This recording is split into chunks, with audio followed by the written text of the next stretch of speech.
বাংলাদেশে জামাতে ইসলামের কিছু অনুসারীরা মসজিদের ইমাম সাহেবকে চেঞ্জ করতে চেয়েছিল, কিন্তু চেঞ্জ করতে না পেরে রাগ করে মসজিদের বারান্দায় এসে শেষমেশ নামাজ আদায় করল। এমন কি ঘটনা ঘটে গেল? মসজিদের ইমাম সাহেবকে চেঞ্জ করতে চেয়েছিল, কিন্তু চেঞ্জ করা থেকে তারা ব্যর্থ হয়েছে। এমন কোন বাধা মসজিদের ইমাম সাহেবকে চেঞ্জ করতে দেয়নি? বাংলাদেশে জামাতে ইসলামের অনুসারীরা ব্যর্থ হয়েছে মসজিদের ইমাম সাহেবকে চেঞ্জ করতে। আমার প্রাণপ্রিয় ভাই ও বন্ধুরা, এই ঘটনা কোথায় ঘটেছে আর এই ঘটনার সত্যতা কতটুকু আছে আজকের এই ভিডিওতে তুলে ধরা হবে।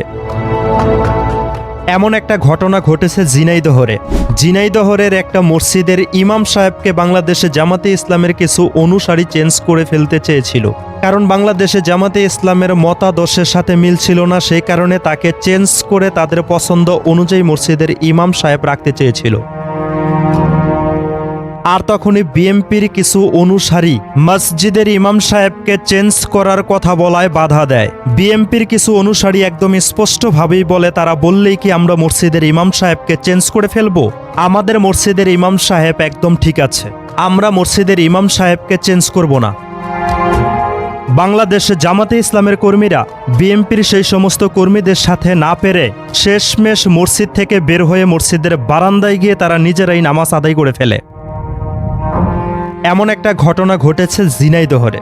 আমার প্রাণপ্রিয় ভাই ও বন্ধুরা, আপনারা এই ভিডিওটি দেখুন, তাহলে আমার এই কথাগুলো আপনারা স্পষ্টভাবেই বুঝতে পারবেন। মসজিদের ইমামকে কেন্দ্র করে জামাত বিএনপি এখন দুই ভাগে বিভক্ত। ঝিনাইদহের এক মসজিদে পূর্বের ইমামকে জামাতের লোকজন সমর্থন করে না, তাকে বিদায় করতে চায়, কিন্তু বেঁকে বসেছে বিএনপির লোকজন। বিএনপি বলতেছে যে না, আমাদের ইমাম সবাই ঠিক আছে। তখন জামাতের লোকজন মসজিদ থেকে বেরিয়ে বারান্দায় গিয়ে জুমার সালাত আদায় করে, আর বিএনপি সমর্থিত লোকজন নাকি মসজিদে সালাত আদায় করতেছে। এটা হচ্ছে নতুন বাংলাদেশের প্রথম ফসল। 5ই আগস্টের পরে অল্প সময়ের ভিতরে জামাতের লোকজন মব সৃষ্টি করে মসজিদ থেকে পূর্বের অসংখ্য ইমামকে তারা বহিষ্কার করছে। কিন্তু এখন আইসা তারা যেমন কৌশলী ইমামদেরকে বহিষ্কার করার চেষ্টা করতেছে, তখন বিএনপির লোকজনও দেখে বসতেছে যে না, তাদের কথায় তো মসজিদের ইমাম পরিবর্তন করা যাবে না। তাই এখন ঝিনাইদহে এখন দুই ভাগে বিভক্ত। সাধারণ মুসল্লিদেরকেও সচেতন হতে হবে যেন কেউ মব সৃষ্টি করে মসজিদের ইমামকে বিতাড়িত করতে না পারে। আমার প্রাণপ্রিয় ভাই ও বন্ধুরা, আপনারা হয়তো ভিডিওটা দেখেছেন, ভিডিওর কথাগুলোকে স্পষ্টভাবেই শুনেছেন। এই ঘটনা ঘটেছে ঝিনাইদহে।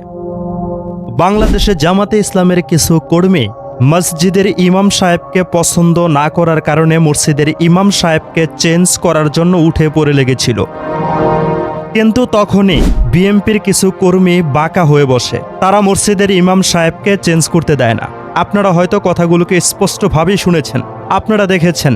নির্বাচনের পরেই কিন্তু ইসলামী আন্দোলন বাংলাদেশেরই একজন বিজ্ঞ আলেম মুফতি শামসুদ্দোহা আশরাফি, উনাকেও কিন্তু মসজিদ থেকে বিদায় করে দেওয়া হয়, উনার কাছ থেকে ইমামতির দায়িত্ব ছিনিয়ে নেওয়া হয়। আর এটা কে নিয়েছিল?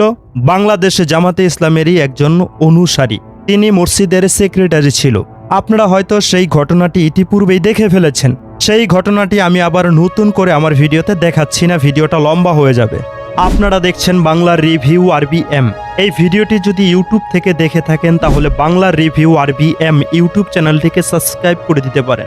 যদি ফেসবুক থেকে দেখে থাকেন তাহলে বাংলা রিভিউ RBM ফেসবুক পেজটিকে ফলো করে দিতে পারেন। আমি মোহাম্মদ রবিউল ইসলাম আছি আপনাদের সাথে। আসসালামু আলাইকুম ওয়া রাহমাতুল্লাহি ওয়া বারাকাতুহু।